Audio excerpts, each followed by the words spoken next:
negara kita tercinta ini sangat besar, 64 juta, dan tidak mungkin pemerintah bisa menyelesaikan semuanya sendirian. Dan terutama kalau kita mau tadi Bu Putu menyebutkan bahwa kebijakan pemerintah daerah yang mengutamakan produk lokal ini sangat mendukung tumbuh berkembangnya UMKM. Nggak bisa next ya. Di layar saya masih ya, oke, terima kasih.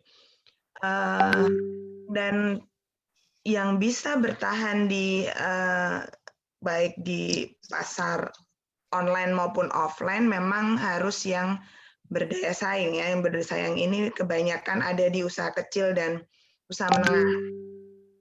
Itu mengapa high touch program yang akan di pemerintah, dalam hal ini Kementerian Koperasi, dan di PP 7 nomor 2000, PP 7 tahun 2021 ini kita ingin memperbanyak usaha kecil dan usaha menengah. Dengan kuatnya pelaku usaha diharapkan ketika kita bicara digitalisasi dia juga akan kuat di bidangnya di pasar itu, jadi tidak hanya onboarding tetapi juga bisa berdaya saing. Nah, ketika mau melakukan market intelligence, kemudian kurasi champion, scaling up dan lain sebagainya, salah satu yang sangat dibutuhkan adalah mentor. Mengapa mentor dibutuhkan? Karena mentor adalah orang yang memiliki pengalaman yang diharapkan ketika mendampingi pelaku UKM atau UMKM ini akan mempermudah step up-nya, naik kelasnya. Ini cocok dengan hashtag-nya UMKM naik kelasnya, lunas dan fokus. Halaman selanjutnya saya ingin cepat karena lebih menarik yang nanti akan disampaikan oleh para yang berpengalaman nih, Pak Samsul, Pak Baskoro, dan Bapak Ibu yang lainnya. Yang perlu kita ingat adalah pelaku usaha ini ternyata di Indonesia ini masih rendah kewirausahaannya. Kenapa begitu? Karena kalau target rasio kewirausahaan di 2024 nanti 4%, berarti ini di 2024 nanti 4% dari jumlah pelaku usaha ini baru sekitar 18% dari pelaku UMKM yang memiliki jiwa kewirausahaan. Jadi belum memiliki kualitas kewirausahaan. Ini menjadi penting supaya ya terbukti dengan Indonesia ini tingkat kesempatan berusahanya tinggi, tetapi keberlanjutan usahanya rendah karena rasio kewirausahaannya masih belum cukup tinggi seperti yang kita temukan di beberapa data. Rasio kewirausahaan ini kan pelaku usaha yang tidak hanya aktivitasnya saja berusaha, tetapi jiwa kewirausahaannya, pola pikir, pola perilaku harus sudah ada di situ. Jadi berani mengambil resiko sehingga tidak membutuhkan dukungan sepanjang usahanya, tetapi berani mengambil resiko, thinking out of the box, kemudian bisa ketika menentukan pasar, ketika dia akan membuat produk atau jasa, dia sudah tahu pasar tertentu yang dipilih. Ini akan berbeda dengan ya memang usaha mikro yang dia berusaha memang karena tidak ada pilihan lain, tidak ada perencanaan terlebih dahulu, dia memang harus tidak ada pilihan lain. Jadi hanya di level tertentu itu saja dia akan. Ada yang nyanyi nih. Kemudian kenapa menjadi penting? Karena nanti 2024 ini kan bonus demografi juga. Ini kenapa kami menyasar wirausaha muda juga yang harus dikuatkan rasio kewirausahaannya.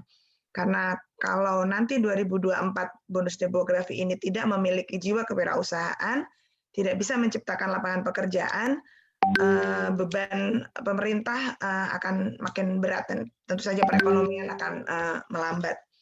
Boleh halaman selanjutnya.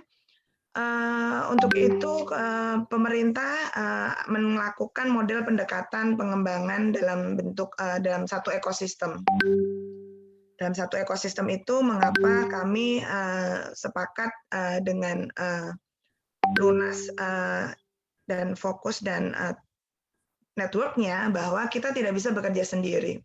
Kita bisa sudah lewat masa sama-sama bekerja. Jadi masing-masing bekerja, itu sekarang saatnya bekerja sama. Jadi kami melihat dengan pandemi ini ternyata lebih mempermudah untuk bekerja sama. Jadi kita bisa memaksimalkan sumber daya dari mana saja untuk diarahkan ke arah yang sama.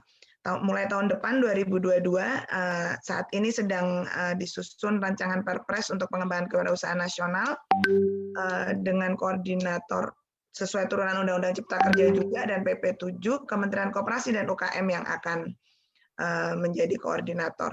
Kami koordinator ini mencoba mensinergikan karena evaluasi Bappenas ini anggaran 4,4 triliun 2020 kemarin di 22 kementerian lembaga belum maksimal karena masing-masing ternyata anggaran paling besar ini hanya untuk pelatihan dan pemberian sarana prasarana.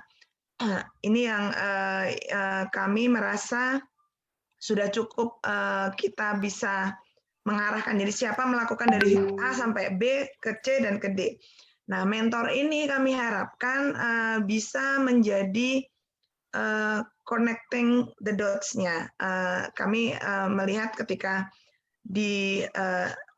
sudah ide melihat pasar dulu, kemudian bagaimana mengecek bahan bakunya. Tadi saya mendengarkan Bu Putu, bahan baku di mana, bagaimana kemasannya, bagaimana pembiayaannya, akses pembiayaan, dan bagaimana sampai ke pasar yang dituju.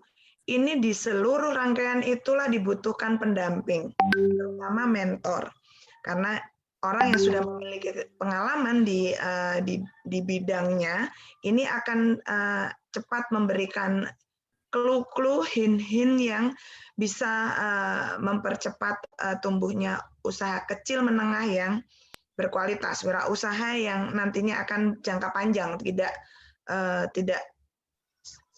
sebentar berusaha itu, ini kan tidak sustain ya, tidak berkelanjutan. Ini yang kami menyambut baik banyak mitra dan nantinya program-program pemerintah ketika diarahkan dalam satu ekosistem, kami pemerintah dalam arti luas pasti akan membutuhkan mentor-mentor yang sudah terima kasih Pak Samsul, terima kasih Lunas dan Fokus yang sudah, kalau ini sudah batch 4 berarti semakin banyak nanti mentor-mentor yang bisa menjadi connecting beberapa program dan mempermudah UKM untuk mendapatkan hasilnya sehingga bisa naik kelas. Boleh halaman selanjutnya, sepertinya menuju halaman favorit.